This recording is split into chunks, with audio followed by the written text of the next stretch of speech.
Hello and welcome to Pain to Power. I am your host, Maria Cosme, also known as Brown Girl Interrupting, and I am so excited to have you all here today to be on this show with us, Pain to Power, brought to you in association with the iRant Network.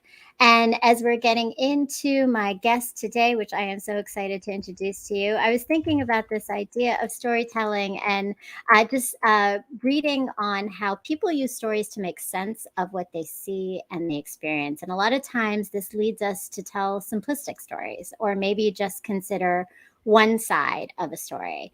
And sometimes we limit even the narrative and the people and the experiences around us, which leads us to miss a lot of opportunities. And it's important that as we're telling stories, as we're listening to stories, that we're also critically examining those narratives and thinking about whether or not they are challenge our thinking. So my guest today has actually captured these stories through research and now uses a framework to lead school systems across the nation to transform those practices that are injustice to students. He was introduced to me a few years ago when I was a graduate student and when I had been in the field of education for 11 years, but was just in the learning stages of what equity and structural racism was in the education system.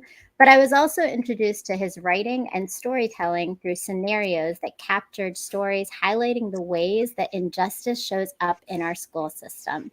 Since then, he has written many more books and released in fact, recently released and co-authored this book, Fix Injustice, Not Kids, with Katie Swalwell. And I would like you to please welcome me in giving a warm welcome to the author, activist, and founder of the Equity Literacy Institute and proud father, Paul Gorski. Thank you. It's great to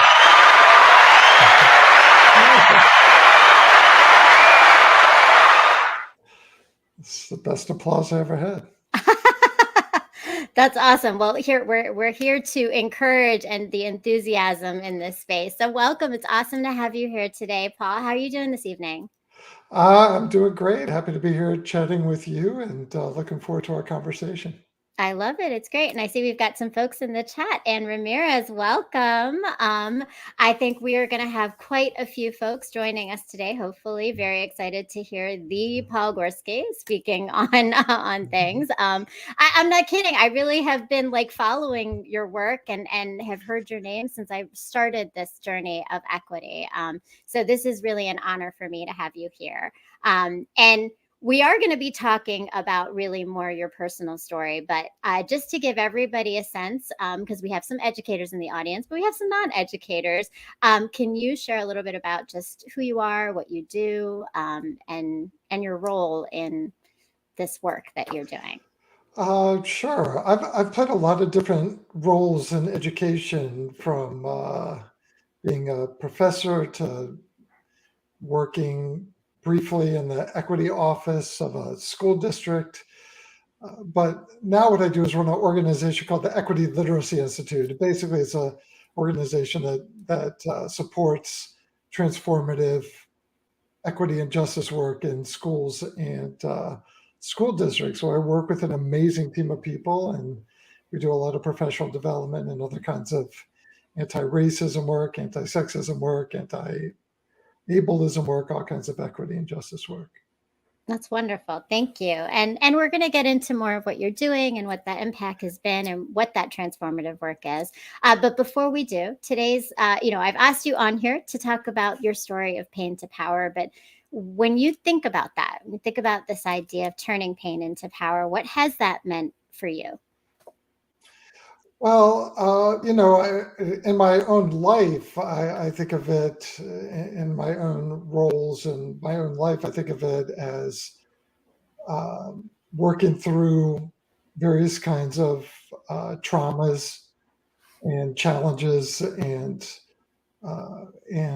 trying to funnel that in a way that it actually feeds ways that I could be positive in the world and act positively uh, in the world. And then I also think of it sort of in the context of my work and understanding the harm that is happening to people because of racism, heterosexism, uh, cisgenderism, whatever it might be, and trying to transform institutions so that Mm.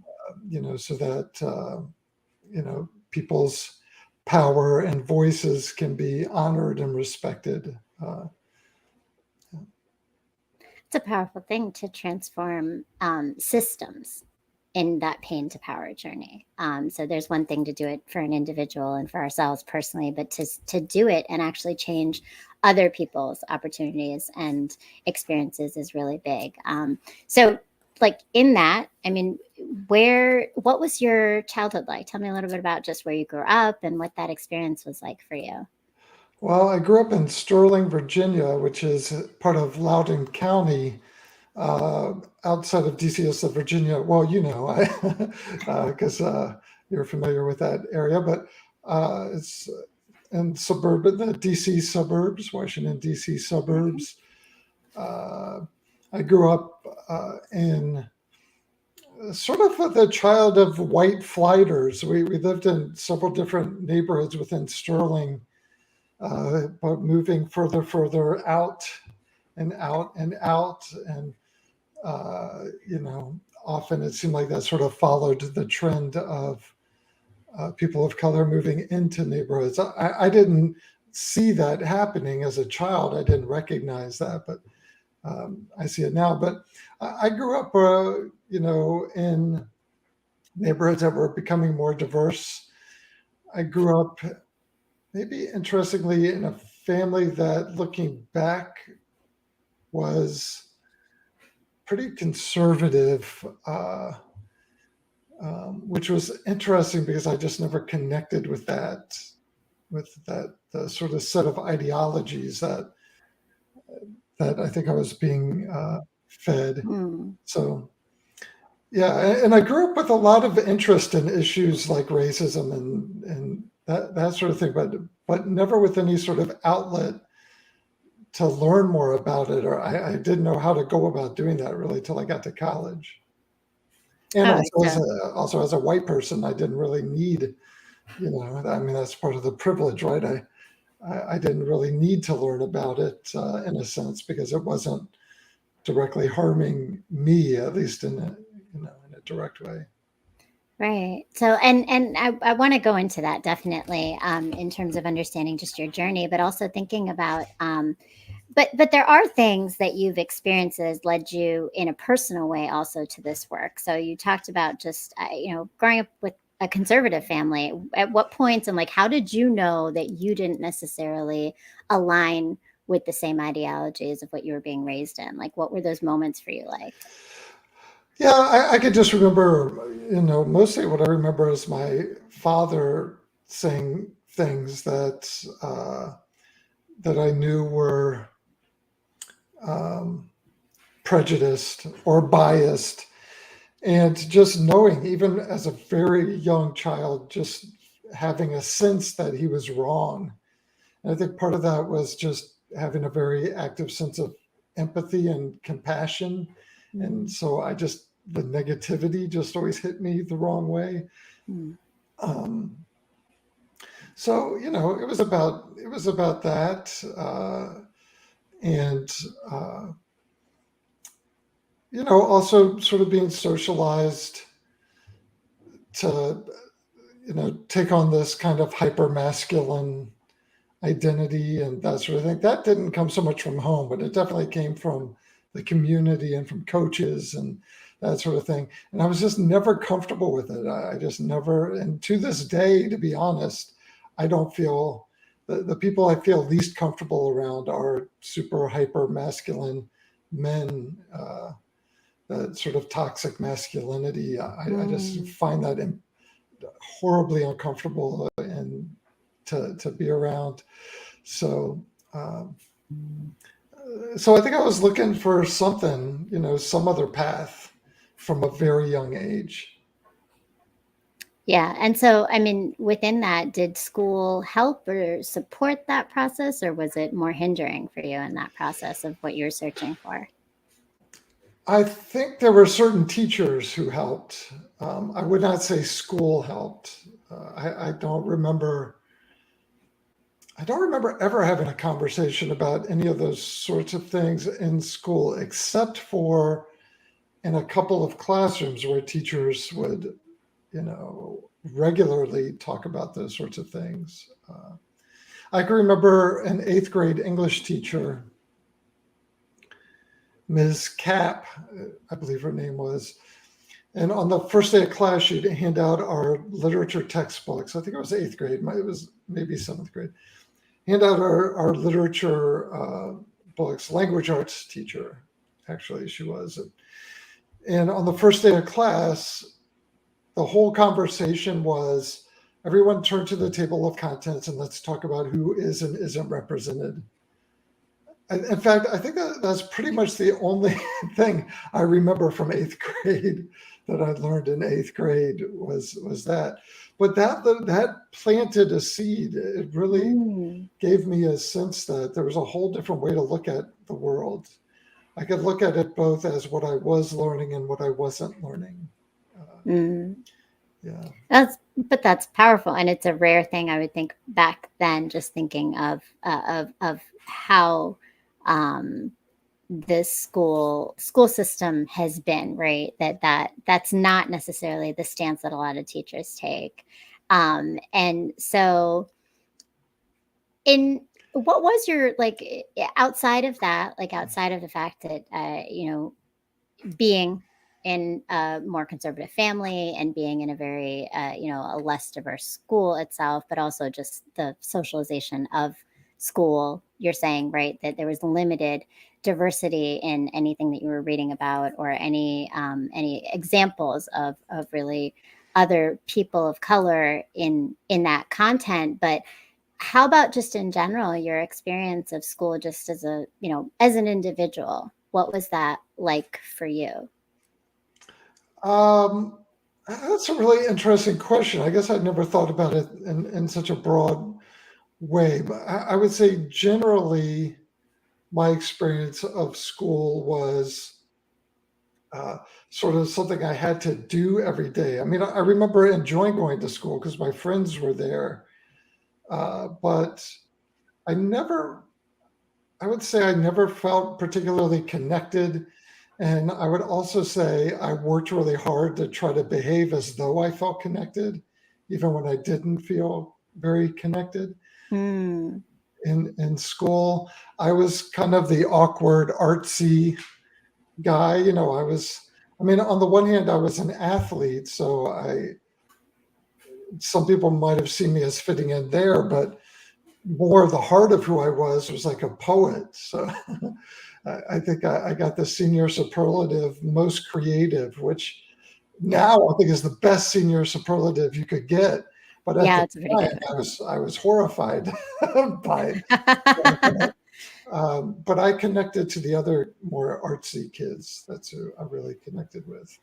Okay, well, that's cool. That's great. And then and as you've kind of evolved, then, as you said, so it wasn't in school that you really discovered this path, because now, I mean, just thinking about it, right, you are a white male, you grew up in a conservative environment, this wasn't something that you thought about, although you've talked about being an empath. But how did you come then to this work that you now do transformatively across the nation, as a white male who didn't necessarily grow up in an environment where it was encouraged to have these conversations? Yeah. So, well, one thing I'll say is that I had the great pleasure and honor of having really important male mentors of color when I was a kid. And not because I specifically sought out male mentors of color, I just happened to end up with male mentors of color. One was a Taekwondo instructor who was a immigrant from South Korea, and one was a teacher, a chorus, middle school chorus teacher, Mr. Hill. So, and then I also, although I grew up in a pretty conservative family, the neighborhoods I grew up in were always sort of becoming more diverse. So I don't really know how this happened, but I always ended up with very diverse groups of friends. I know that sounds like the classic obnoxious white person thing to say. I don't, and I'm not saying that in a way that somehow gave me particular insight, but even today, I think part of the problem with a lot of white people who are trying to do equity and diversity work is that in their actual lives, they don't really have relationships with people of Mm. color. Um, so, so I think I don't think that gave me some special kind of expertise, but it did give me certain kinds of insights or different ways of looking at things. So then I went to college. I was always interested in these sorts of things, but never really had a path. And then I had a roommate who had taken. I mean, you remember when all this equity stuff used to be called multicultural education? Yep. That Yep. was the big That thing, was when I was in college. right? Yeah. Okay. There wasn't So, equity. right. So there was this multicultural education course taught by this professor, Bob Covert, and I had a roommate who told me because of those interests that I should take that class. He said you'll really like it, and so this was my senior year as an undergrad, and this was building on top of taking other classes where I read books like "When Battered Women Kill" that talk about sexism and the system of women who could be battered for decades and not be protected by the legal system, and then Wow. out of What was your self-protection. major? Can I ask? Because I mean, That was a sociology your class, sociology. Okay. and I also in another sociology class read Savage Inequalities. Uh, Yeah. By so Jonathan Cazole. Yes. Yes. right, That. so my consciousness is slowly, and then I took this class, and the whole class was we're going to spend a couple weeks talking about racism. We're going to spend a couple weeks talking about sexism, a couple weeks talking about economic injustice and poverty and classism. And within about 2 or 3 weeks of that class starting, I just got addicted to the growth I was experiencing. It's a very selfish way to come into the work, but I think it's the way a lot of white people come in the work, which is a whole new world was opened up to me. I realized I'd been lied to my whole life about Mm. history, about how access and opportunity are distributed. And I just grabbed onto that. And within like 3 weeks of that class, I knew this, I'm going to spend the rest of my life on this. So that's how and again, I was lucky enough to have mentors. The professor of that class was a really important mentor. He was a white male, but um, but there were two grad students who were TAs for that course who became really important mentors, and they were both people of color. So I, I have not only white privilege, but also the privilege that a lot of people of color invested a lot in me and made Mm. me feel responsible. I feel, because of that, I feel responsible for taking a real transformative approach to this kind of work. And it looks like there's some interest in the chat. I see Anne says that book was somewhat of an awakening for those of us in college around that time. I would agree. When you said that, I was like, that was the book. That was the book that woke me up as well. Savage Inequalities. Um, Well, then and in this class, so that was before I took the multicultural ed class. In the multicultural ed class, we read Faces at the Bottom of the Well. And mm, that book completely transformed the way I was thinking about racism by Derek Bell. And it also touched me because it's written as a series of short stories. So I had that creative piece that I could mm, connect into it. And I would say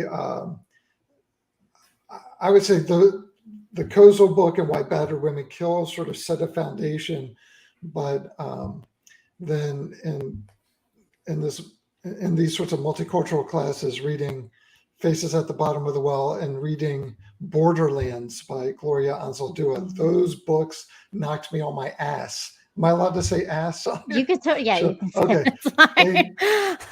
They just completely transformed, and that's where that the intersectional sort of transformative, no fluff approach. That's where that came from, was really those mentors and those books. So tell me more about that when you say that transformative no fluff. What does that mean to you and like how do you capture that? Well, what it means to me, so my experience being sort of in the what was first the multicultural ed world, and then like the social justice ed world and the equity and the DEIB, however many new letters are added to that. Right, right.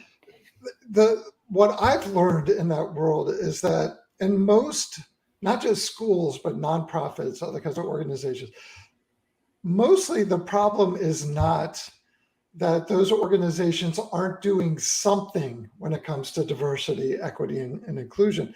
The problem is most of the things organizations do in the name of anti-racism are things that create the illusion of progress without the actual progress.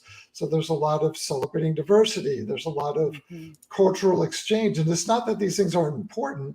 It's just that celebrating diversity and cultural exchange do not identify or eliminate institutionalized racism. So there are things that are sort of parallel kind of to anti-racism, but in and of themselves, they aren't anti-racism. So that sort of transformative approach is we need to do something that's more than kind of nibbling around the edges. And we need to do something that is less about optics and more about impact. And way too much equity and justice work is about optics. And that's because organizational leaders know that the real pressure is how do I create the optics of this? It's about the optics. And, people get rewarded for the optics and they get punished for the actual anti-racism. And so that's the battle that I'm constantly fighting with organizations. Oh, that cool student program, that's really neat. That, all those new place for hate stickers, fine. All that celebrating diversity stuff, okay. But what are you doing to identify and eliminate racism? That is the work that we need to be doing. Right. I love that. And Phil Montaigne has brought some comments, and thank you so much for joining in the chat. How often do you end up working with nonprofits that seem progressive but are about the optics? Yes. So Almost you always. also, yeah. So tell me more, like what is that experience when you kind of walk in and you point that out to them? Okay, so one of the things that I've learned from that experience, sort of getting to your question, is that the organizations where I find it the hardest to get traction are not the ones where there are just people who are outwardly against equity and justice work. Generally, they're the places with the biggest percentage of white liberalish kinds of people, because those are the people, my people in a sense, who are really, really skilled at, hey, we're going to do the candlelight peace vigil. We're going to have the community dialogue. It's all about the optics. It's all about the optics. And the truth is, when I go into those sorts of contexts, I've worked with a lot of environmental nonprofits. I've worked with a lot of educational organizations, and I point that out. The resistance to the idea of confronting that is, to me, even stronger than the resistance I get in organizations that are just where there's people who are just completely outwardly against the work, because I'm pushing against people's self-perception. They're desperate to think of themselves as do-gooders. So if somebody comes in and says, hey, yeah, that restorative practices program is neat, but what are you doing about racism? That, they have a really hard time hearing that. But in essence, that's been my role, or the role that I've played in this work, is I'm not doing the diversity 101. I'm going to go in and work with the people who are claiming a commitment and claiming to sort of already have it figured out, but are actually doing things that are still harmful. Well, I mean, and it sounds like pushing up against a good amount of pushback, right? Like people don't want to do that work, which is a common thing we see across the board. I think in whether it's a school system or a school district or it's an organization that's outside of the school system, right? It's that push of a belief system. Like you talk a lot about ideologies and shifting people's ideologies. So it sounds like that's very much aligned. Can I go back a little bit because I feel like we sped up and no and this is your passion, so I totally get it. But I want to know like what took you from this grad class, like you're taking your undergrad and you have this course, you are ignited, but now what you do is so much bigger and you've created this whole framework that is used across the nation in so many different places and spaces. So how did you get to the point where now I'm literally going to take this and have an entire, like, I'm going to transform other spaces with this knowledge? Well, that really wasn't my intention going into it. My intention was, hey, I was hired by the University of Maryland to teach these courses and to work in the office that is focusing on making the University of Maryland more equitable. So that's what I was thinking about. And then I got hired on a like a temporary contract with Baltimore County to be like an assistant in their equity office and work on some projects. And I wasn't thinking about taking it beyond that. I was thinking about, okay, Baltimore County Public Schools, I'm going to work on Mm-hmm. that. But part of what I was doing all this time was any of the resources that I was creating to teach or that I was creating to do the work I was doing wherever I was doing it. I created a website. It was like the first multicultural ed website. This is like started back in like 1996. And I just started putting everything on that website. And then so that people could access it and use it. I never felt a proprietary sense of that sort of thing. Mm-hmm. And so my ideas and my name sort of got around because all of a sudden I'd go to a conference and be sitting in someone's session and they would hand out something that I had created, not realizing I was in the audience, and which I thought was awesome. Wow, that's a pretty cool experience. Yeah.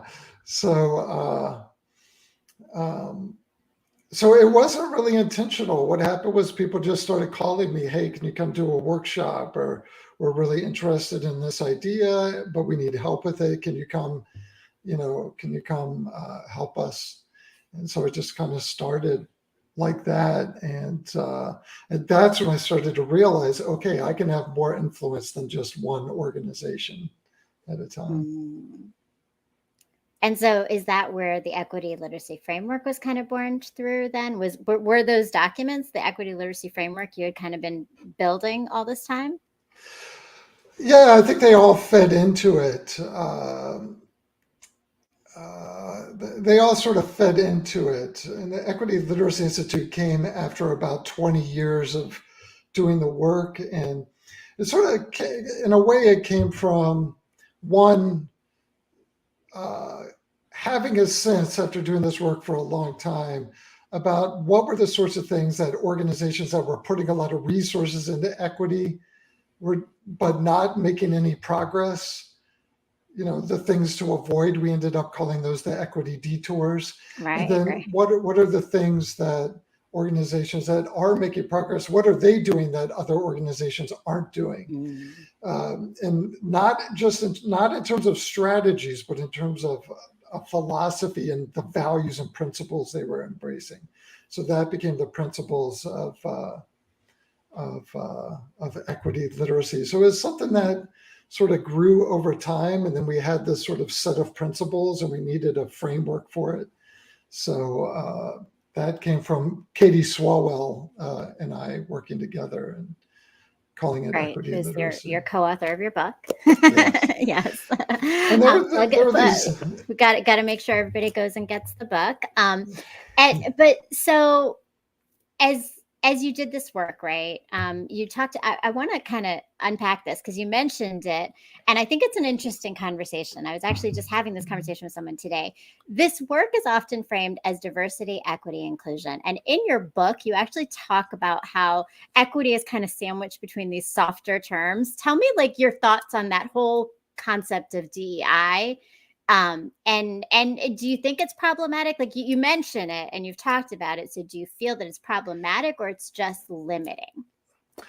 Well, I don't necessarily think it's problematic. I think the problem is that in most organizations and institutions, they're going to choose the easiest path.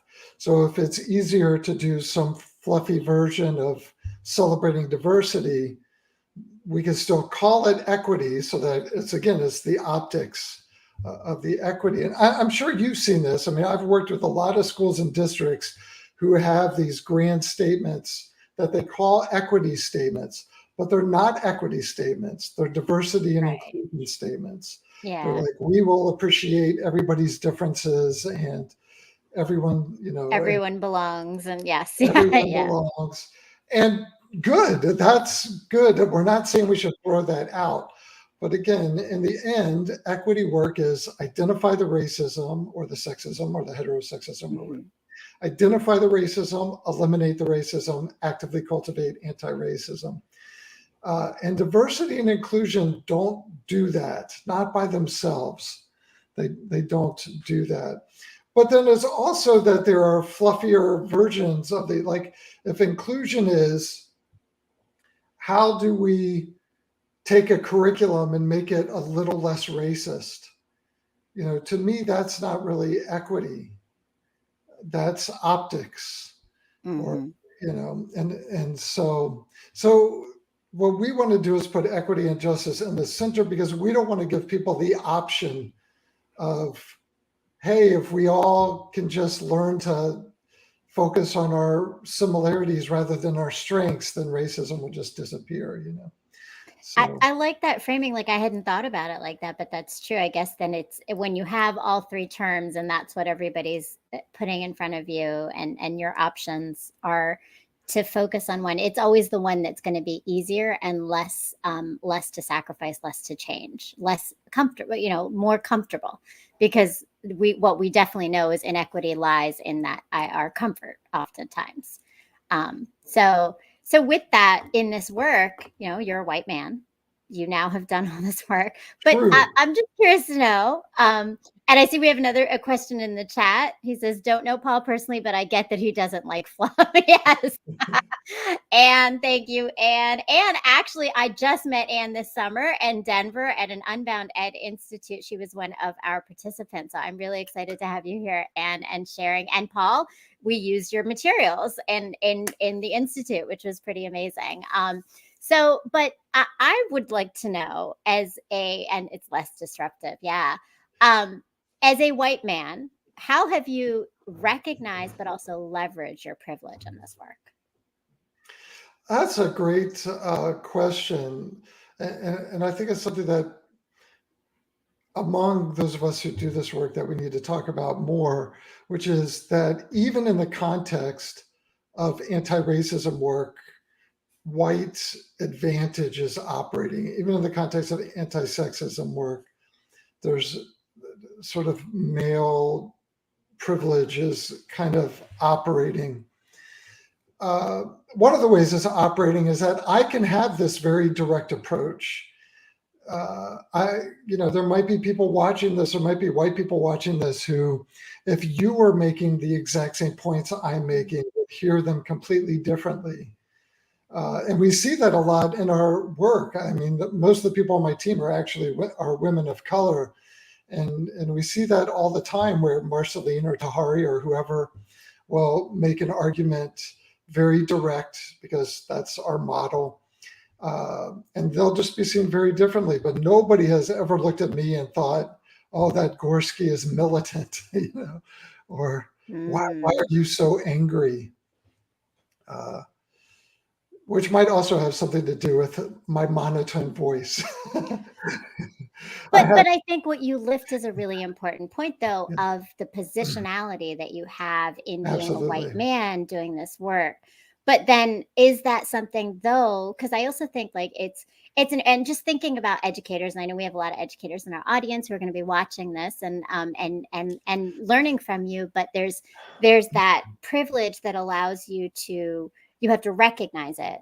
But also there's a leverage within that because you are heard more by some who would otherwise maybe not hear this message. Do you see that?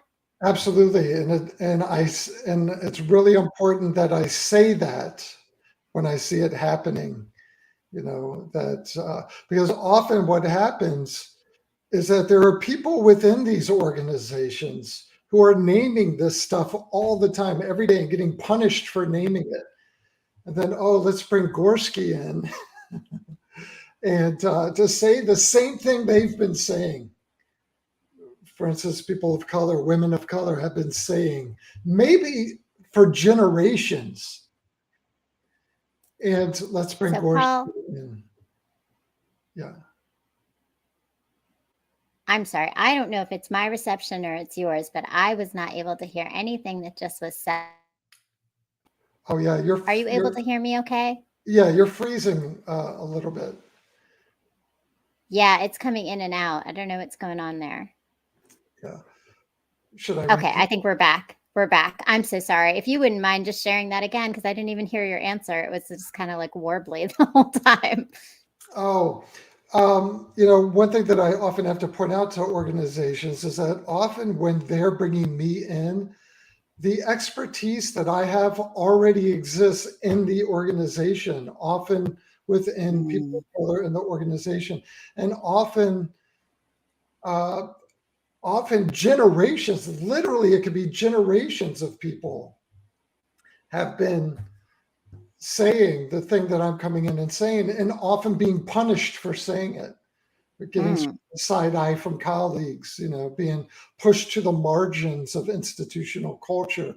So that's something I have to point out. That's a failure. That's an institutional failure that you need to bring me in. You think, well, people will hear it from Paul. Well, that's the racism you got to deal with. The solution to that isn't mm, just bring in Paul. The solution is how are you addressing the racism that is resulting in Paul's voice being heard when the teacher in a classroom next door has been saying the same thing and you've been unwilling to hear it, which is also why I work with a team uh, primarily of people of color, women of color in particular. No, I think that's really important. I appreciate you again elevating that. And I think like the fact that it's really the internal individuals within the organization. It makes me think of something that you mentioned in your book itself, but you talked about the idea that equity leadership doesn't require positionality. But I think what you just spoke of is that there's still those challenges within that. But you speak a lot, I think, about the grassroots movement. What has that meant for you, and why is that like where's that come from in your understanding of the importance of this work? Grassroots work. My belief is that the most sustainable institutional change happens when it's being led from a grassroots place, but also when there's leadership support for it. Mm-hmm. Uh, which means that sometimes that grassroots work has to be about replacing leadership. Uh, but yeah, I think we talk about in terms of equity leadership. We talk about people with positional authority, so nonprofit leaders, principals, superintendents, people like that. But most of what I've seen is the most powerful equity leadership is often coming from students or families who just have a clear, excuse me, a clear understanding of the dynamics that are operating both in the school and outside of the school. And, some of the best analysis about inequity in schools I've heard actually comes from students, even elementary and middle school students. Mm. Mm-hmm. And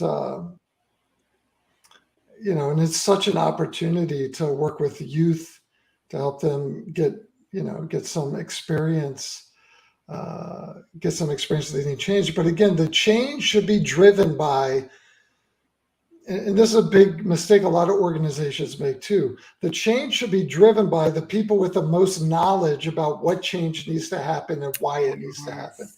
and Yeah. how it needs to happen and how to make it sustainable.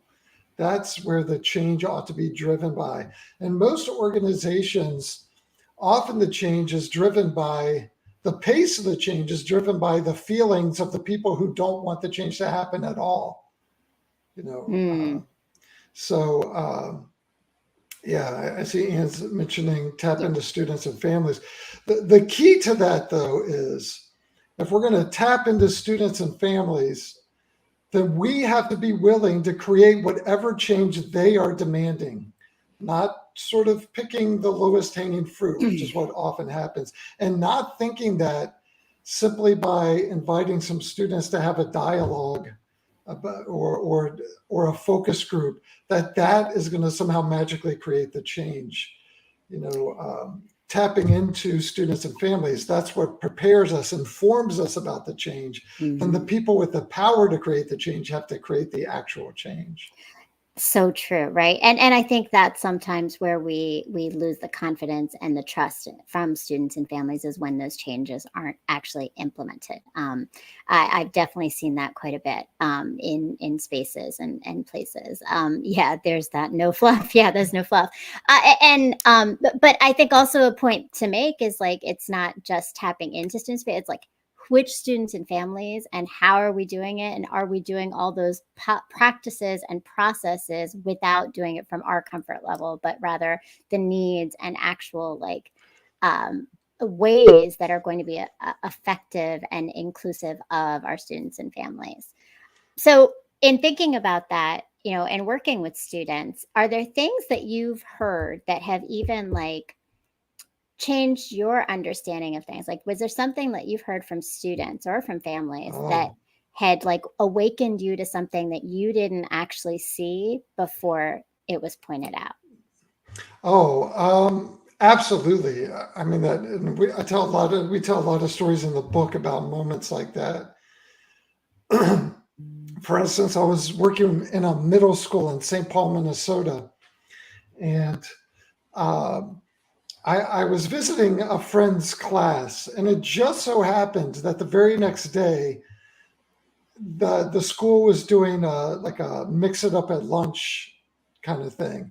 And basically, for those who don't know, mix it up at lunch is this old, I don't think the organization does it anymore, but this prominent K-12 organization came up with this idea. And the idea was for maybe a couple days that you would challenge students to sit with students during lunch they wouldn't normally sit with.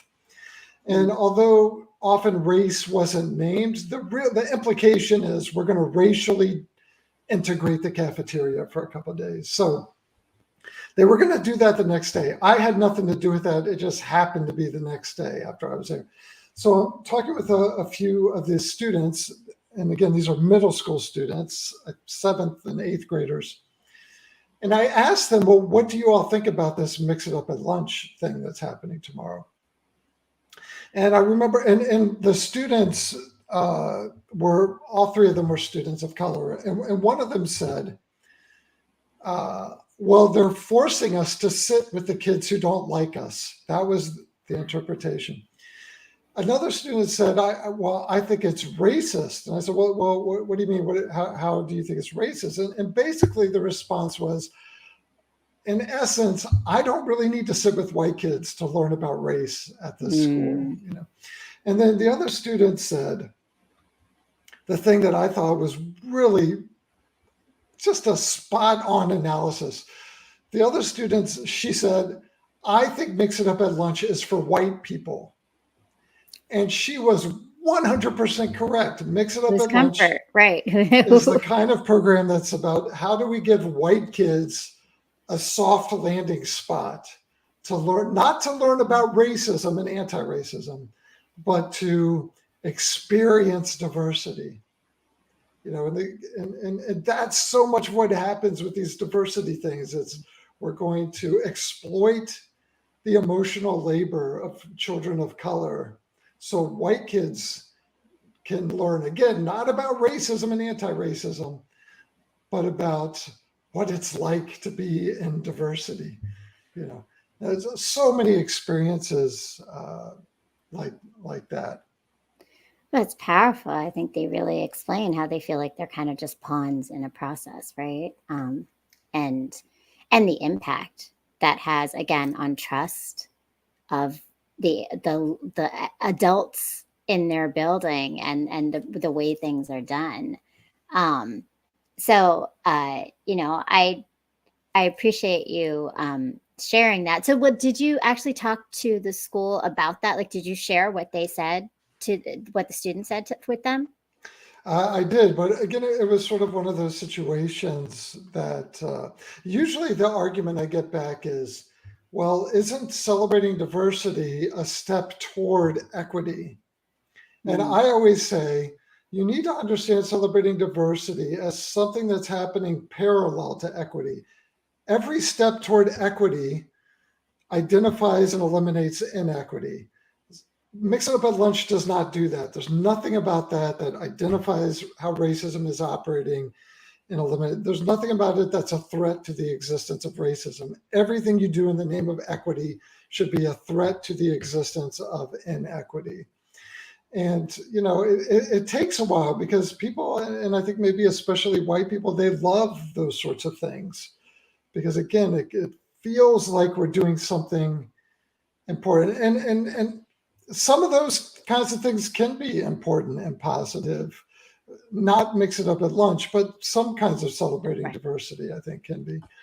Um, but that doesn't threaten the existence of how racism is operating institutionally or ideologically. So that's what I have to sort of step people through understanding. Thank you. No, and I mean that's I appreciate that phrase that you say, being a threat to the systems, right? To the existence of inequities. I have that phrase written on a little sticky note that I have in my homework office. I talk about it all the time, right? What knowledge and skills do you need to be a threat to the existence of inequities in your sphere of influence? So Ooh, that yes, sounds yeah, like yeah, that's equity and yeah. diversity language. That's equity literacy language for sure. And I learned it through the equity literacy. So as we're talking about your work itself, I think one of the things that I have really always appreciated in some of your previous books, not this particular one that you have, which is structured differently, and I'd like to talk about it, but is that you leverage a lot of scenarios and stories, which is very purposeful, it seems like. But I'm just curious to know, how did you come to using scenarios as a tool for this learning and this work? It was from hearing the stories of students.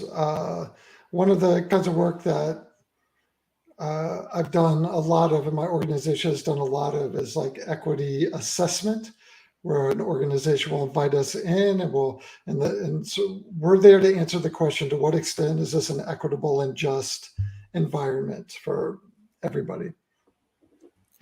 So uh, part of that is doing focus groups, doing a lot of focus groups, and hearing from students about how I just have so many stories I could share. I mean, a lot of them are in the book, but just these very profound stories. And the other thing was, you can probably also remember there was a moment in the 90s when No Child Left Behind was launched and everyone was obsessed with test scores, where the conversation about equity sort of shifted from anti-racism and anti-sexism and all of that to raising test scores.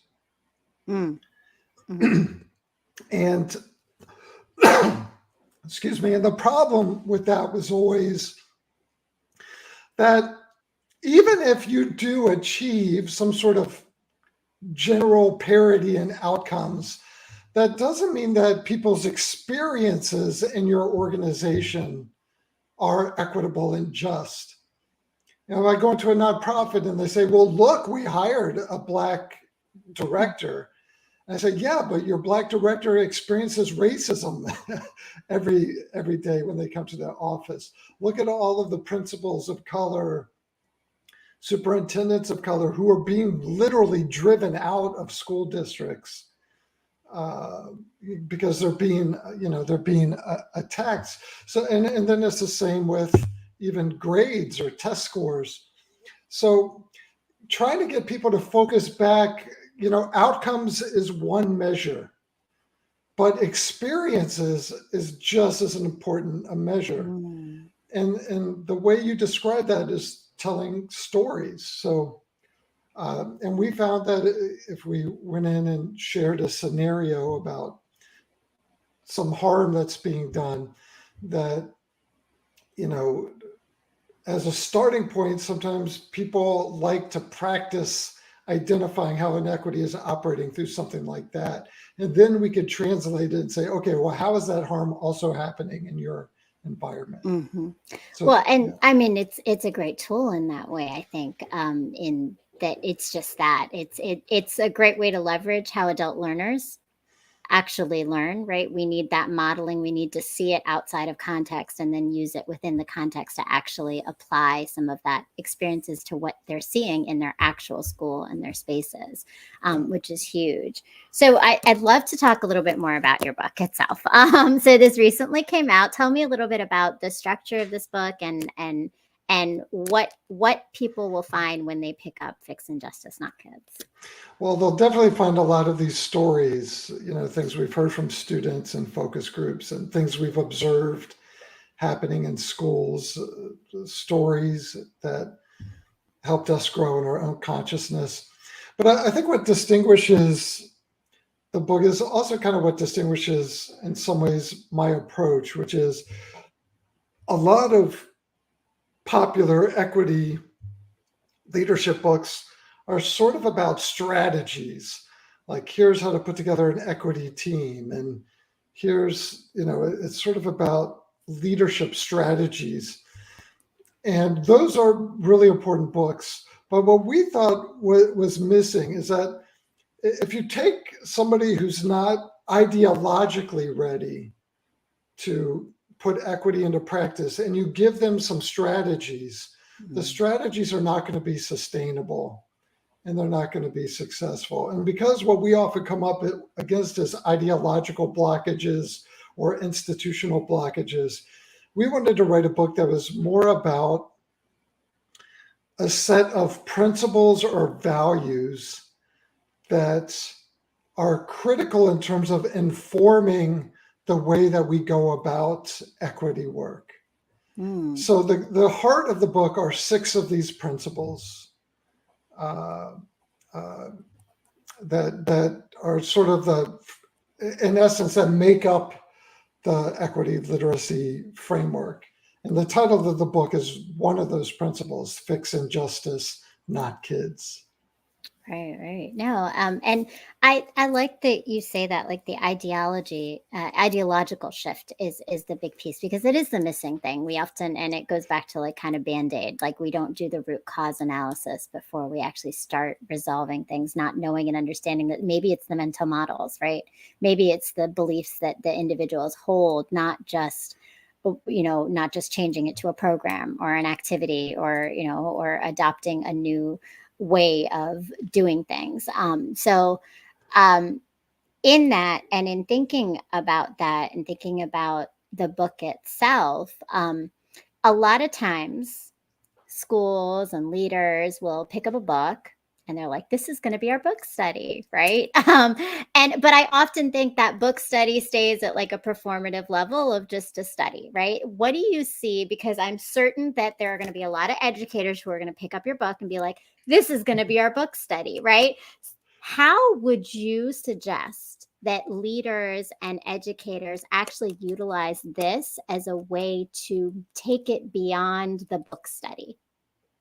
Well, I think each of the principles that we discuss in the book can be a sort of a measuring stick for self accountability. Are we embracing a transformative version of this that is really going to have the kind of impact that we say we want to have? Or are we embracing a high optics, low impact approach to this? And I think the best use of the book, and people could use that to sort of measure, to hold themselves accountable to Mm-hmm. the approach they're taking. But also, I think schools and districts can use it, uh, can use it in that way. Am I really embracing something that is going to create the change that I say I want? Or again, is it about optics, but not really about impact? So, I think it could be used in book groups if people do book groups. But I have to say, the problem with book groups that I've seen is that people think that the book group itself is the equity work. Right, right. And And it's that's what we want to avoid. right. It's what prepares us to do the equity work, but it's not the action itself. So it's got to be followed by action. What are the transformative actions? And that's what we're trying to push people toward. And that's great. And I appreciate you sharing that, because that's a lens I think that a lot of educators can take with them, right? Is that it's the lens to be able to then examine what they're doing and not doing, and whether or not it actually is transforming the inequities that are Right. present. Right. So and now this work, and I know your PhD is in this work has a lot of burnout, and there's a lot of activism burnout in equity work, and anything having to do with anti-racism. For yourself personally, we're not going to go there because we're almost at the end, but that's going to be a whole nother show. We'll have to have you on again. But I'm just wondering, like, for you personally, this is a lot. What do you do personally to be able to ground yourself, to center yourself? Montaigne says, take your time. That's true. We got all the time in the world if we really want. So we can definitely go into it. But before we do, personally, like, how do you stay grounded? Like, what do you do to feed your own soul, to kind of stay, in a place where you have the energy and the emotional capability to hold all these complex conversations and heavy emotional harms that you're hearing about and you're experiencing through others and their stories? Yeah, this is something I think about a lot, actually. And one of the reasons why this is such an interesting question is because, again, a part of the privilege of my own identities is that I can sort of do equity and justice work and maybe feel some of the anxiety and burnout of that. But it's a completely different situation when somebody is doing the equity and justice work while also experiencing the inequity and the injustice. Yeah. So I think that's an important distinction to make. But in terms of what I do, spending time with family, spending time with friends, hugging my 2-year-old daughter. I write a lot.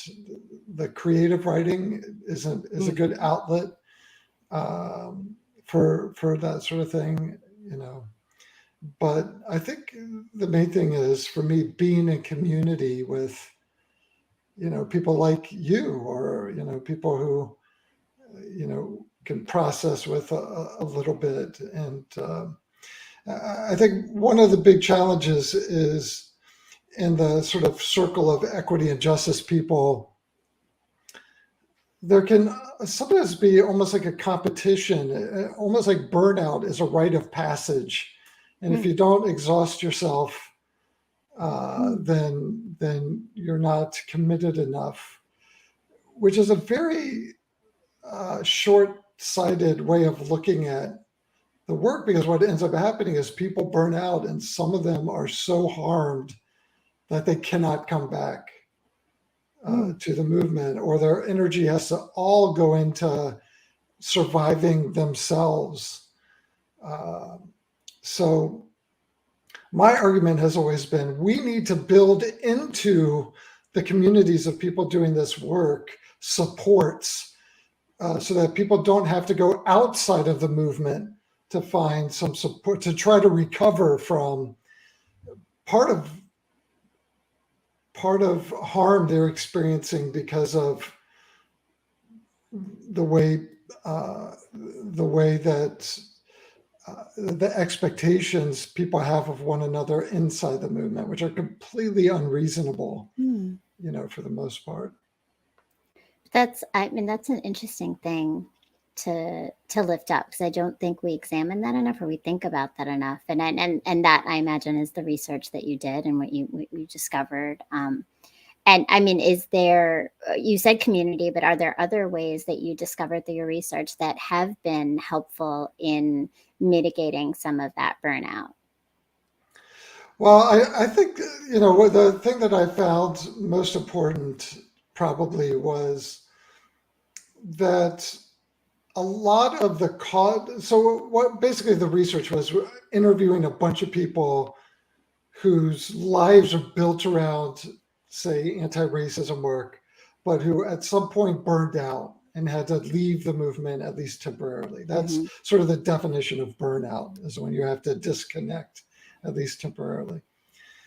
Um, what was most interesting is that the most harmful threats to burnout seem to be about things that happen within movements, because everybody's expecting the things that are coming at them from outside movements. We know there's going to be a lot of resistance, there's going to be blowback, there's going to be corporate blowback, there's going to be political blowback, there's going to be, you know, there's going to be people who don't want us to do anything around equity and justice showing up at meetings and yelling and screaming and all of that. Right, right. That's expected. We all know that's going to happen. That comes with the territory. I mean, there's some of that stuff that could be even worse in some contexts, the surveillance, police violence, and that sort of thing. But even that, the activists we talked to this, we know that that is going to be a threat, and we have to manage that threat. What we don't know is that I'm going to walk into this community of people who supposedly have the same values I have and experience oppressions even within the context of doing the Mhm. activist work. That's what people don't expect. And I think you and I can't remember if you and I had some other conversation about this, but for instance, a lot of the racial justice activists of color that I've interviewed, a lot of them identify white racial justice activists as the biggest cause of their burnout, not white supremacists, not, you know, not explicit racists, but white people who will insert themselves into movements, and then do everything they can to reshape the movement to be comfortable for them, Hmm. or to keep taking credit for something people of color are doing, or Hmm. whatever. So, Yeah, is that similar or like aligned to that idea of like what you started off with and talking about the liberal, that white liberal perspective? Like, and Montaigne says, "Now we talking." LOL. Yes, being part of activism yourself, you would know, right? Like that. That's the truth, right? So like, is there an is that similar, or would you say these are different ways that are coming out no, in? I think it. I think it definitely overlaps for sure. I think there's definitely some overlap there.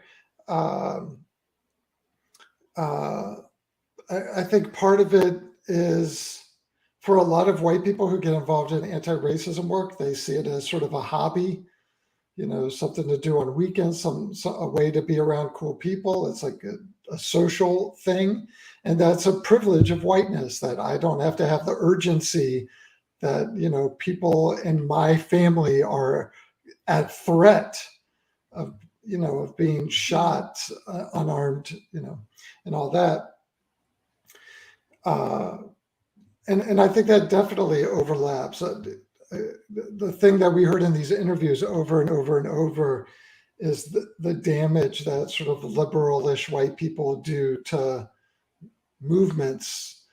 Uh, again, trying to slow the progress, trying to turn anti-racism into the international food festival, or Mhm. something that's more manageable to the psyches of white people, and that sort of thing.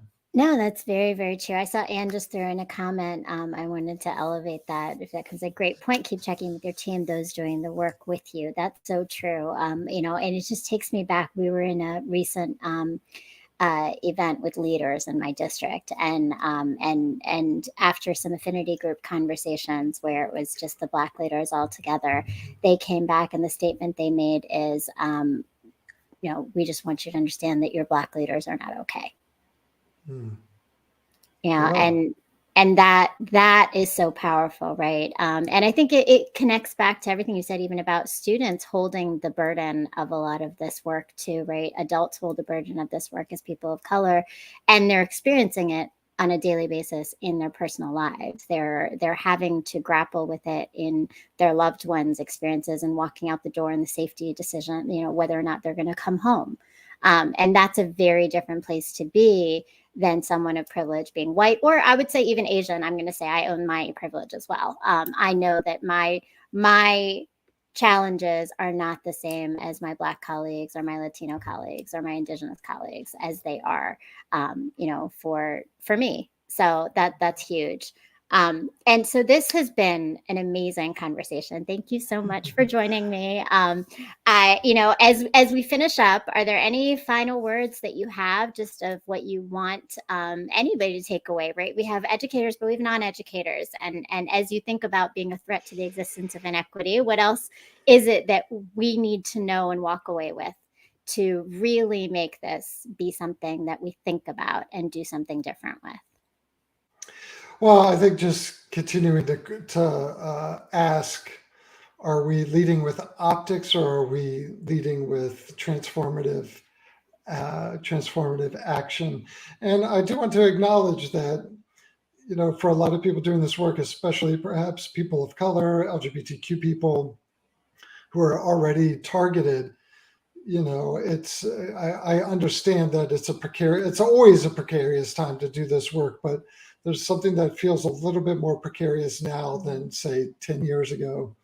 So I think that's important to acknowledge, and I think it's important for people who do wield privilege, racial advantage, and those sorts of things, to recognize that as a currency, but not to do it in a way that it's not like my job is to step in front of people of color to do the work, but to be in service to the work, following the leadership and guidance of people of color. So the important sort of balance there is, how can I be in service to that without constantly exploiting the emotional labors of people who are already exploited. And I think that's important.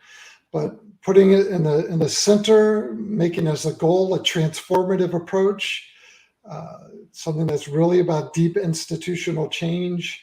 Uh, I think that's critical. I love that. Thank you. And it's powerful, and hopefully everyone's taking that away. Thanks again, Paul. And if you haven't done it yet, please go on Amazon, go get your copy of Fixing Justice, Not Kids. We're always here promoting. Anything else, though, that people need to know?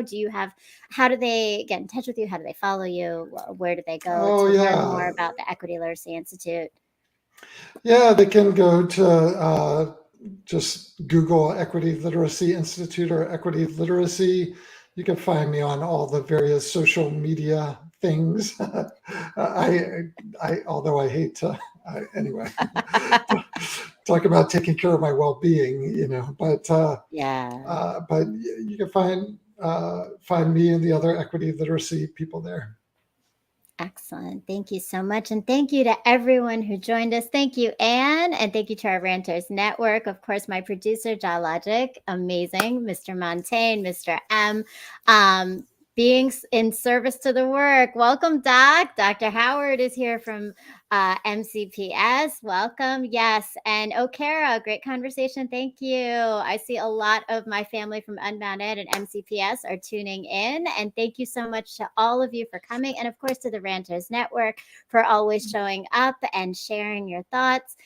Please continue to be a threat to the existence of injustice around you. Continue to focus on not the optics, but the real change, whatever that may be in your sphere of influence. Go and check out Paul's book. Follow him. All the links are below. Follow me. I am Brown Girl Interrupting. I have a blog. I have, of course, Pain to Power every Sunday at 9 o'clock on this channel, as well as the iRant Network, as well as the Ranters Union. And if you have a Roku TV or Roku stick, I don't know, Paul, if you have a Roku TV or Roku stick, please go and download the iRant channel. We are on there. You will see me, Pain to Power. You will see several of our other network hosts on their shows and many different opportunities to learn about the iRant Network and the shows that we are producing on there. So thank you again for joining us. Have a wonderful evening. Peace, love, and light.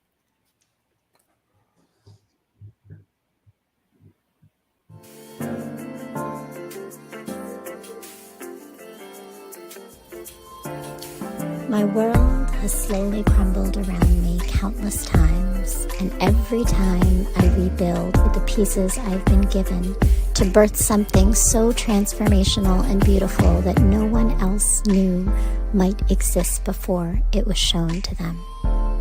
These moments tend to coincide within my romantic path. The universe has been telling me to focus on the revolution and not romance. It has over time given me the tools, resilience, and light to turn my pain into power.